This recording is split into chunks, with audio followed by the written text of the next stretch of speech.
Des Kaya Taoudeni, partout où vous nous recevez à travers le monde, bonsoir et bienvenue dans votre édition d'information de ce mardi 9 octobre 2018. Toujours dans l'actualité de ce mardi, le Mali, à l'instar de la communauté internationale, plus particulièrement l'Union Postale Universelle UPU célèbre la journée mondiale de la Poste édition 2018 ce mardi 9 octobre 2018 à l'hôtel Sheraton de Hamdallah ACI. Le thème retenu de cette année, livrer du bien au monde entier. La cérémonie était bien sûr placée sous la haute présidence du ministère en charge de l'économie numérique et de la communication en présence de plusieurs membres du gouvernement ainsi que des responsables des structures privées. Reportage Fatoumata Yayakane, Baba Keita et Mariam Traoré.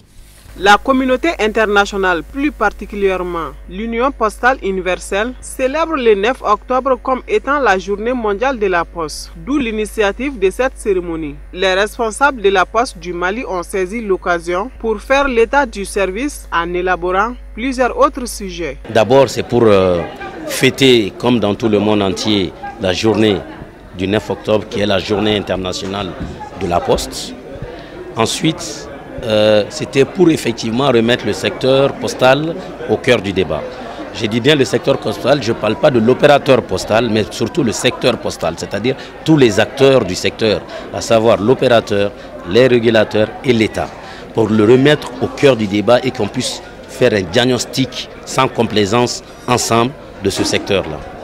Oui, comme on l'a dit lors de ce débat-là, effectivement, la Poste connaît beaucoup de difficultés, que ce soit des difficultés financières, mais aussi des difficultés dans la stratégie. Et raison pour laquelle nous avons revu tout ceci et nous sommes en train de retravailler justement à relancer la Poste en mettant en place des grandes réformes. Et c'était justement l'un des objectifs de cette rencontre, c'était justement de faire ce diagnostic-là et de se dire à chacun c'était quoi son rôle et surtout de signifier à chacun sa part de responsabilité.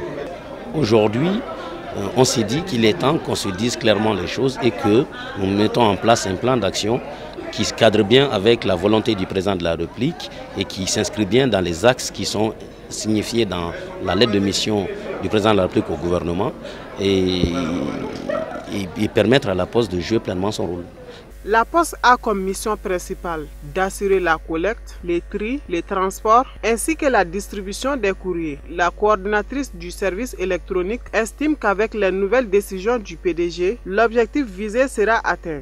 Les principales missions de la Poste aujourd'hui se résument au transport et au paiement des mandats, à la messagerie et puis au service électronique. Et avec le nouveau PDG qui est là, avec sa nouvelle vision de la Poste, aujourd'hui on a de l'espoir. On a de l'espoir dans ce sens que les nouvelles missions aujourd'hui dédiées à la Poste, vraiment, ce sont des missions d'actualité. Aujourd'hui, il a une vision pour l'électronique, les services numériques.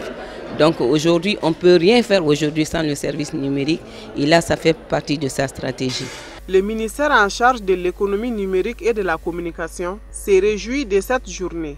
En cette journée du 9 octobre 2018, je souhaite vivement qu'on puisse multiplier ces occasions-là.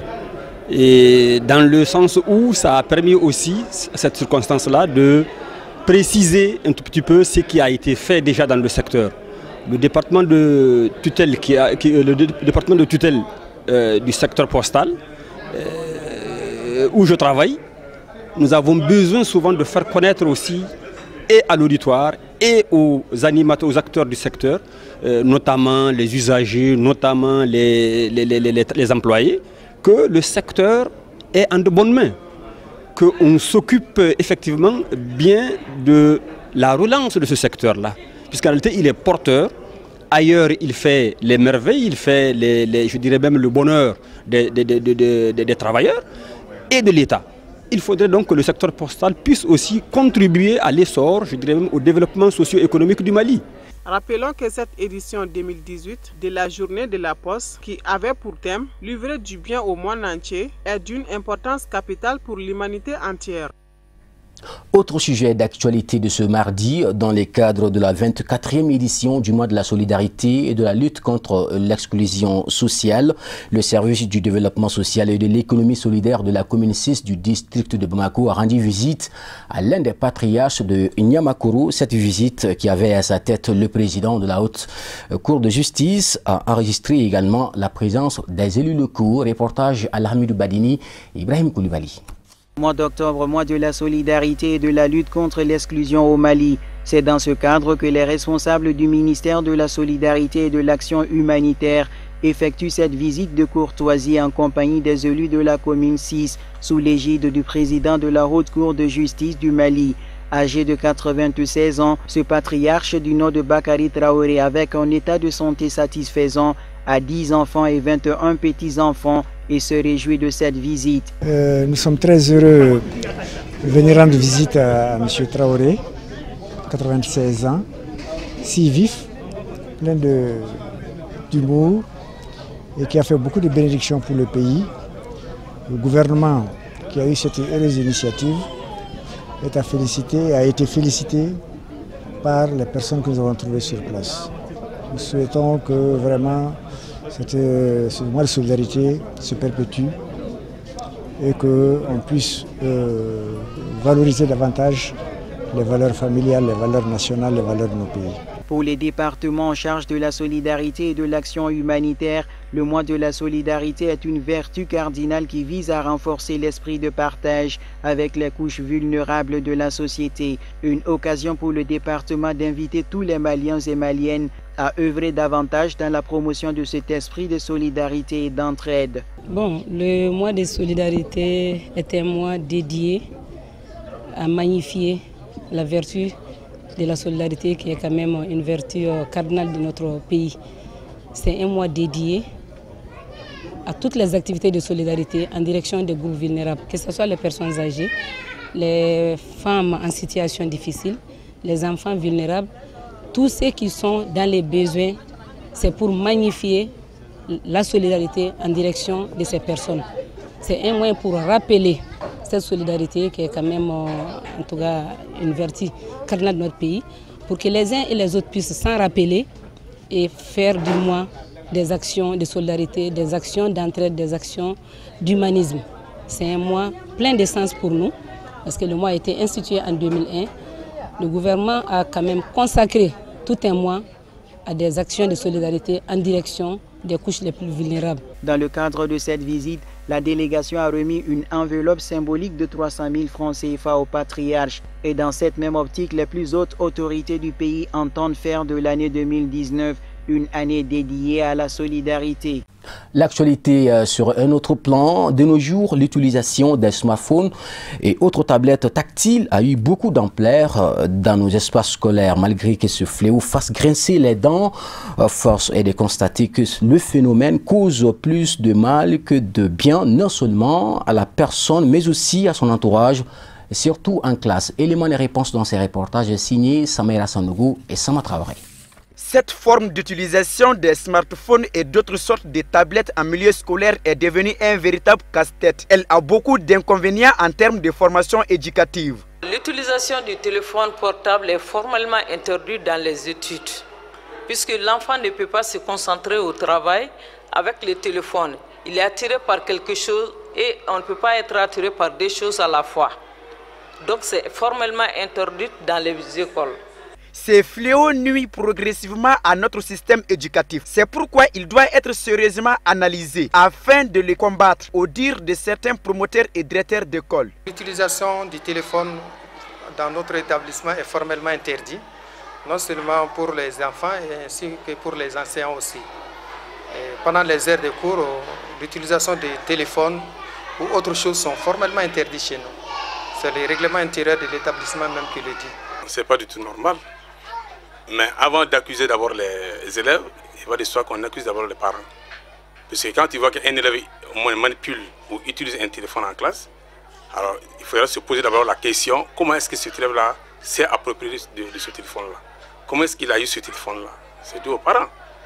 Donc il va de soi qu'on dise que ce n'est pas du tout normal qu'un élève utilise vraiment un téléphone en classe, parce que non seulement cela a des inconvénients, parce que ça déconcentre non seulement l'enfant, mais un élève aussi qui utilise un téléphone, son voisin aussi est dérangé. Ce qui est question d'utilisation de téléphone dans les salles de classe, moi je peux dire que nous on a déjà pris conscience par rapport à ce problème depuis très longtemps.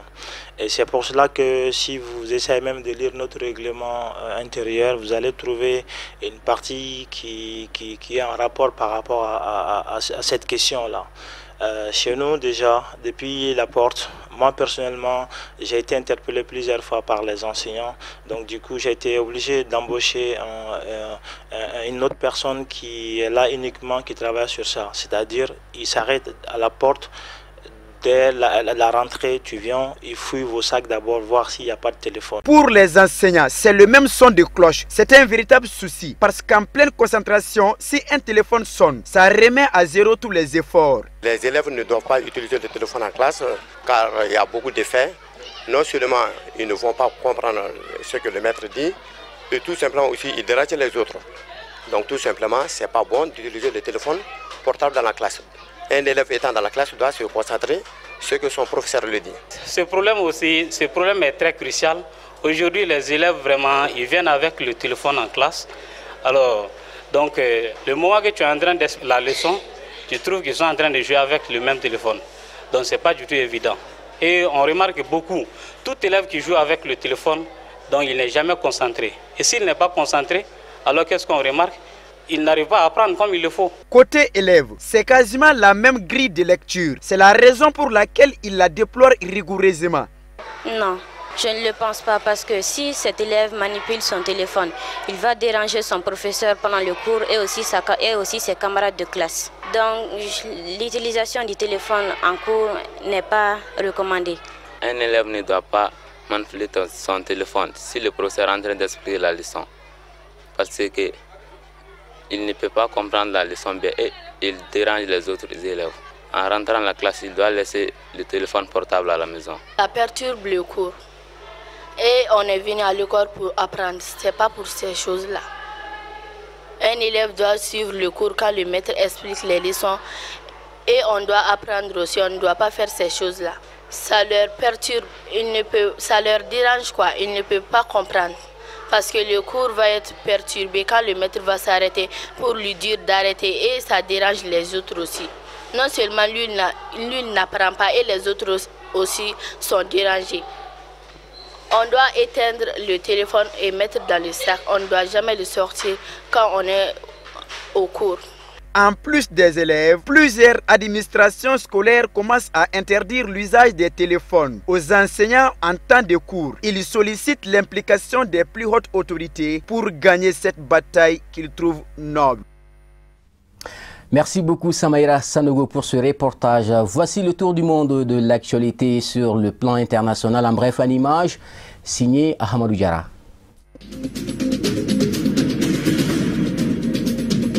Chez nos voisins de la Guinée-Conakry, la polémique est grande autour du nouveau président de la Cour constitutionnelle, Lamine Bangoura, qui a pris ses fonctions lundi 8 octobre dernier. Une prise de fonction en l'absence de son prédécesseur qui conteste son élection il y a une semaine. Une élection pourtant confirmée par un décret du président Alpha Condé, mais contestée par la classe politique et les acteurs sociaux. C'est en présence du médiateur de la République, du président de la Cour des comptes et du conseiller à la présidence chargé des relations avec les institutions que le nouveau président de la Cour constitutionnelle a pris fonction. À cette occasion, Lamine Bangoura a déclaré, je cite, « La Cour constitutionnelle laquelle j'ai le plaisir de présider entend assumer sa mission de gardienne de la Constitution avec dignité et responsabilité. » Fin de citation.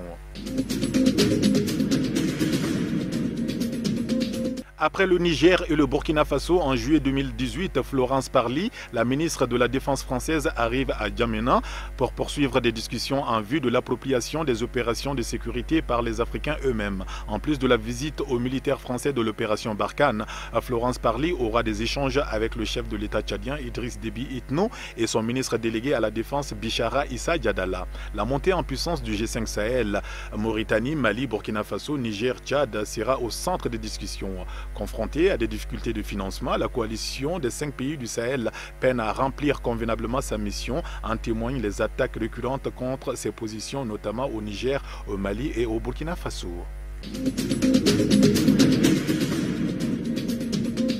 Alors que des élections locales vont se tenir en Côte d'Ivoire dimanche prochain, Henri Konan Bédié a convoqué ce lundi à Daoukro un bureau politique d'urgence de son parti, le PDCI-RDA.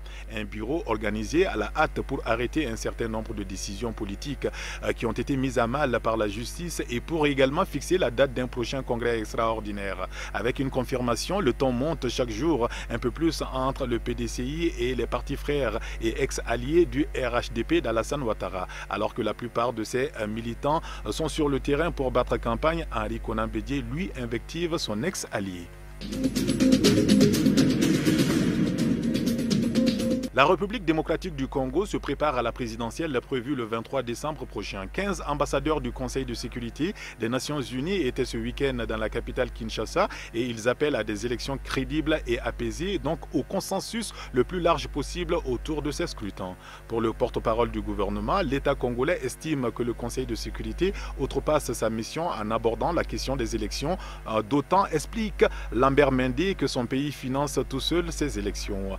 En 1999, les Nations Unies ont été appelées à la rescousse de la République démocratique du Congo parce que nous avions des problèmes sécuritaires extrêmement graves qui mettaient en cause l'existence même de notre pays. Donc il ne faut pas que les ambassadeurs du Conseil de sécurité viennent s'auto-attribuer une mission qui n'a pas été sollicitée par la RDC. Fin de citation. Au Nigeria, on connaît depuis ce week-end les deux grands candidats qui s'affronteront à l'élection présidentielle de février 2019. Muhammadu Buhari représentera les couleurs de l'APC. Il fera face à Atiku Abubakar pour le PDP. Au lendemain du congrès de leur formation politique, les deux états-majors des partis s'organisent et clarifient leur programme. Muhammadu Buhari, le président sortant, met l'accent sur la lutte contre la corruption. C'était déjà le thème de sa campagne en 2015. Une arme à double tranchant puisque l'opposition affirme régulièrement être victime d'une chasse aux sorcières. Faux, rétorque l'un des porte-parole de campagne de Muhammadu Buhari. Ancien vice-président Atiku Abubakar a de son côté une priorité, introduire la discipline dans le secteur privé et relancer l'économie. C'est un homme d'affaires qui a fait fortune dans l'immobilier, le pétrole et l'import-export. À ses détracteurs qui remettent régulièrement en question l'origine illicite de son patrimoine, l'ancien vice-président rappelle qu'il est l'un des initiateurs de l'EFCC, la commission chargée de l'enquête sur les crimes économiques.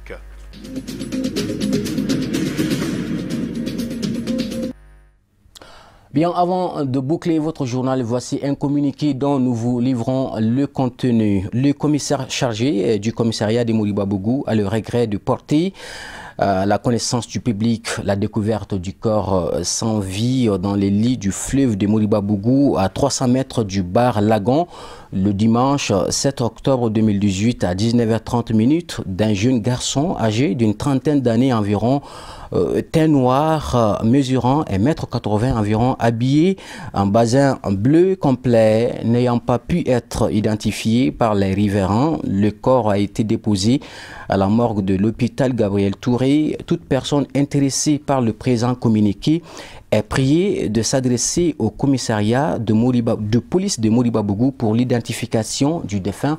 Pour plus de renseignements, contactez au 20 80 18 06, signé le commissaire principal Ibrahim Kébé. Voilà pour l'essentiel de l'actualité de votre journal de ce mardi 9 octobre 2018. Merci à vous de l'avoir suivi. Dans juste 2 heures de temps, vous retrouverez Ousmane Sogoré pour le journal en langue nationale Bamanankan. Quant à moi, je vous retrouve la prochaine fois et à très bientôt.